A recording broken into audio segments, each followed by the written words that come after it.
Are you a current or future physician assistant wanting to learn more about finances? Then join me on this journey to become a PA the FI way. Hi, my name is Kat, and I'm a practicing certified physician assistant who will be your host. It took me 5 years after I started practicing medicine as a PA to thoroughly dive into my personal finances after I discovered the concept of financial independence. I want to use what I have learned to help you avoid some of the financial mistakes that I have made while sharing some of the financial wins that I have had along the way. Join me as we discuss financial strategies to guide you to becoming a physician assistant on the way to financial independence.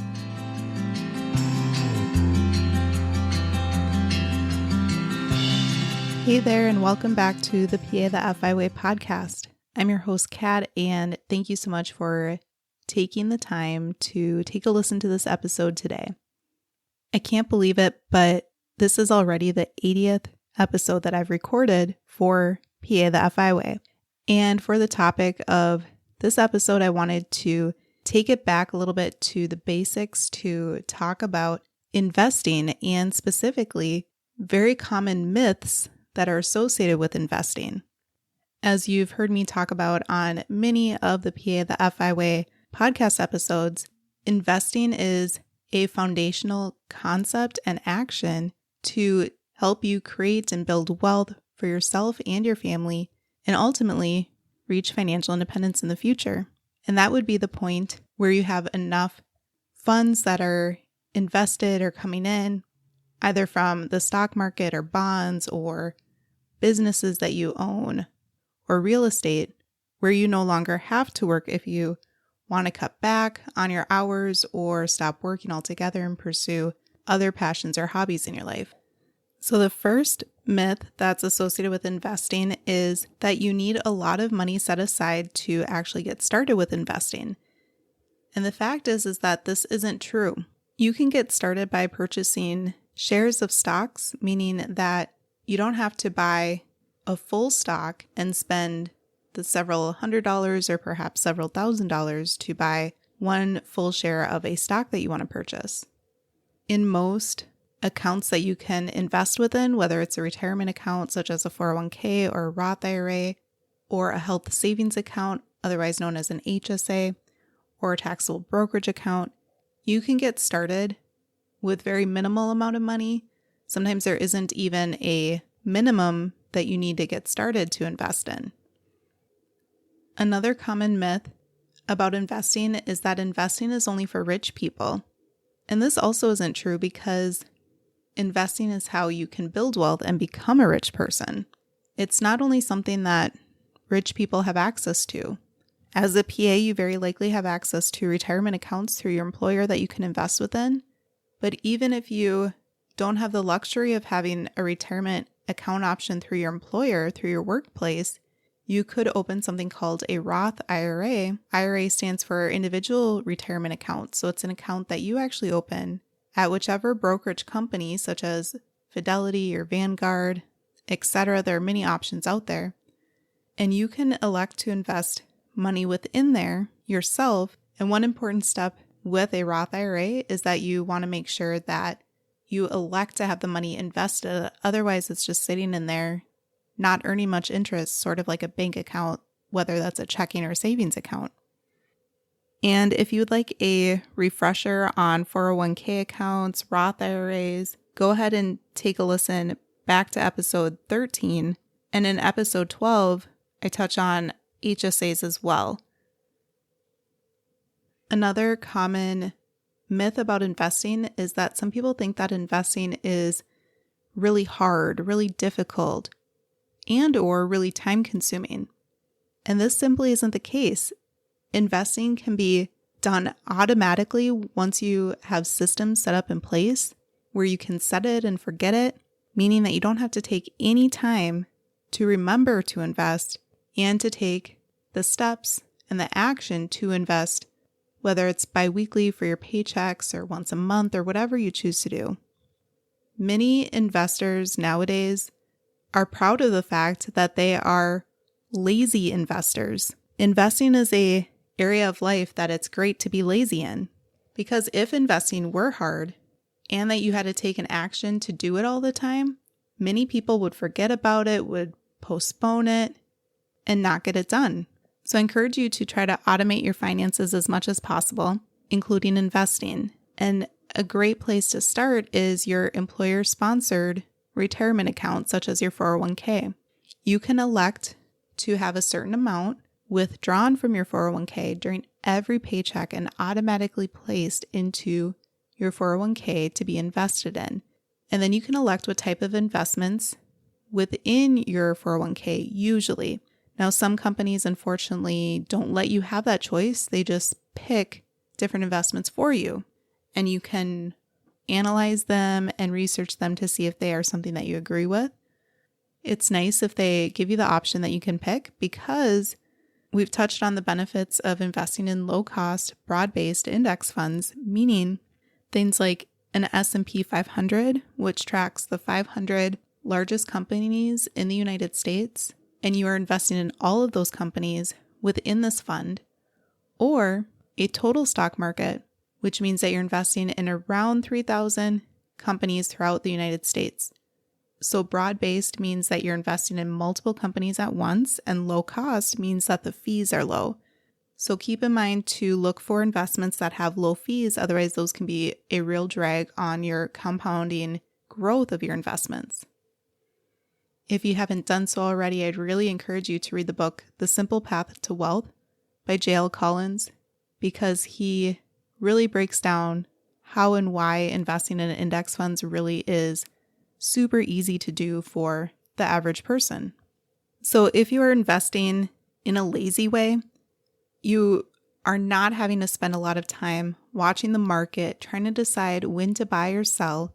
Rather, you just let the market, which means let the stock market do its thing, which will likely mean it'll go up and down with time, but over time, it'll always eventually increase, and you will have growth of your investments, which can help you build wealth over time.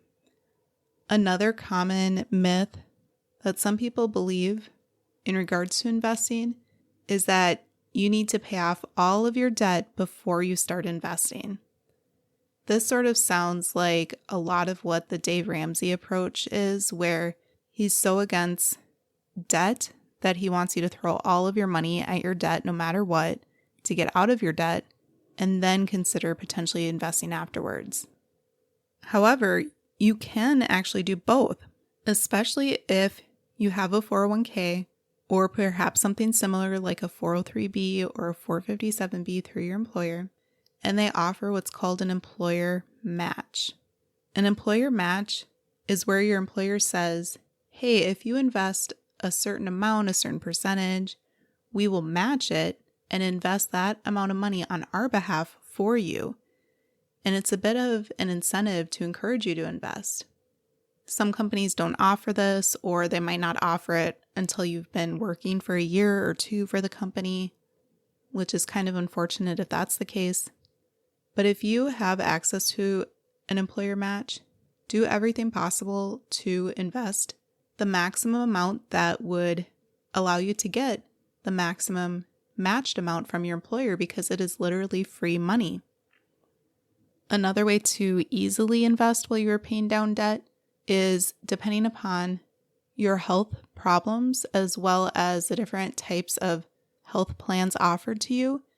A health savings account, otherwise known as an HSA, might be a great option for you to have. It does have a high deductible, but if you don't utilize healthcare very often, meaning you don't go to the clinic or the ER too frequently or have a lot of surgeries or don't use very expensive medications, then maybe a high deductible healthcare plan with the option of having an HSA would be a good option for you, because HSAs allow you to invest and they are absolutely wonderful accounts.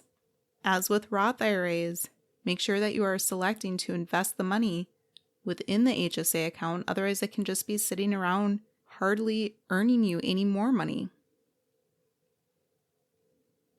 Episode 12 talks about the power of HSAs.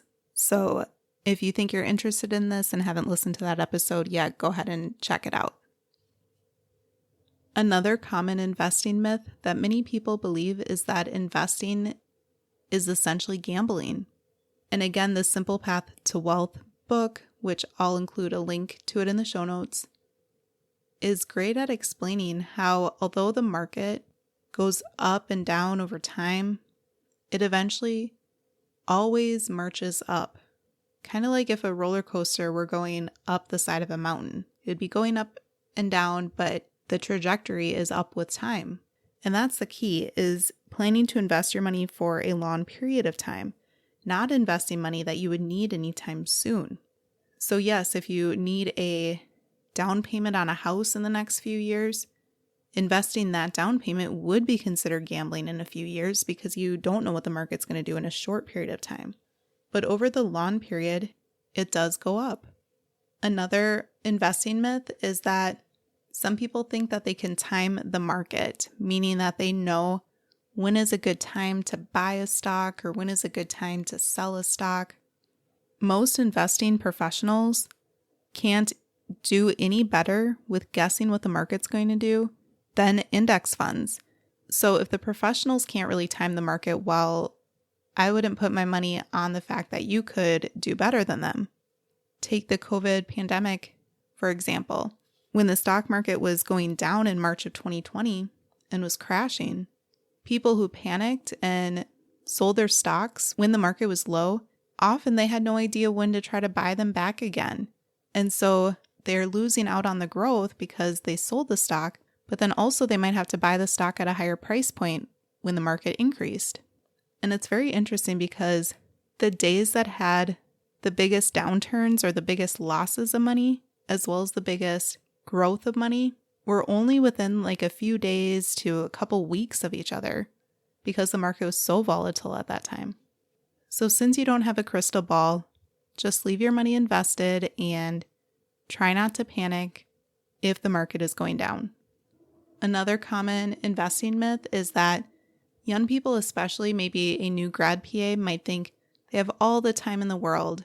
They can start investing maybe sometime in their late 30s or 40s or even 50s before retirement. And I really encourage you to start investing as soon as possible, no matter your age and no matter where you are in life, because investing needs the magic of compound interest to allow those investments to grow and compound upon each other over the course of many years.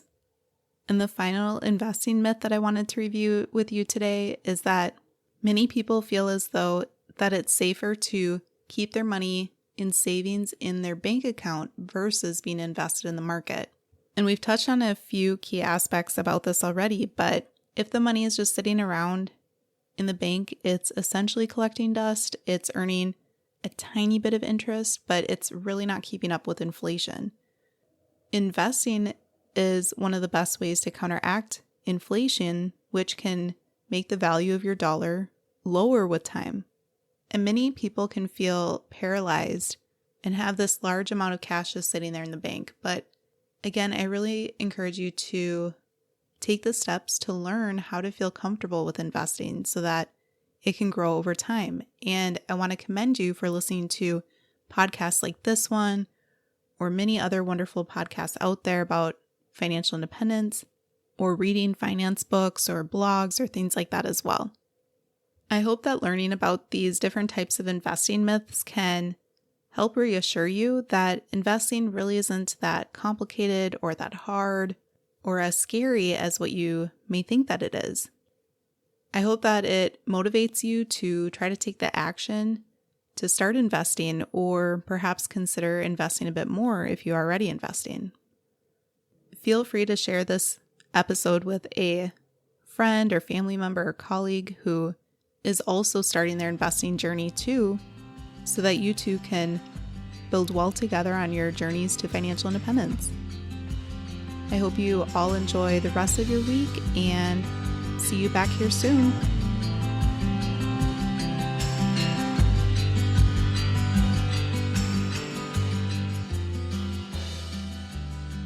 Thank you for tuning in, and I hope that you decide to continue to join me along this journey of becoming a PA the FI way. Please take a moment to press the subscribe button on the platform that you are listening to this on, But more importantly, consider sharing with another current or future PA that could benefit from the information that we reviewed in this episode. Take care and have a great rest of your day. Until next time.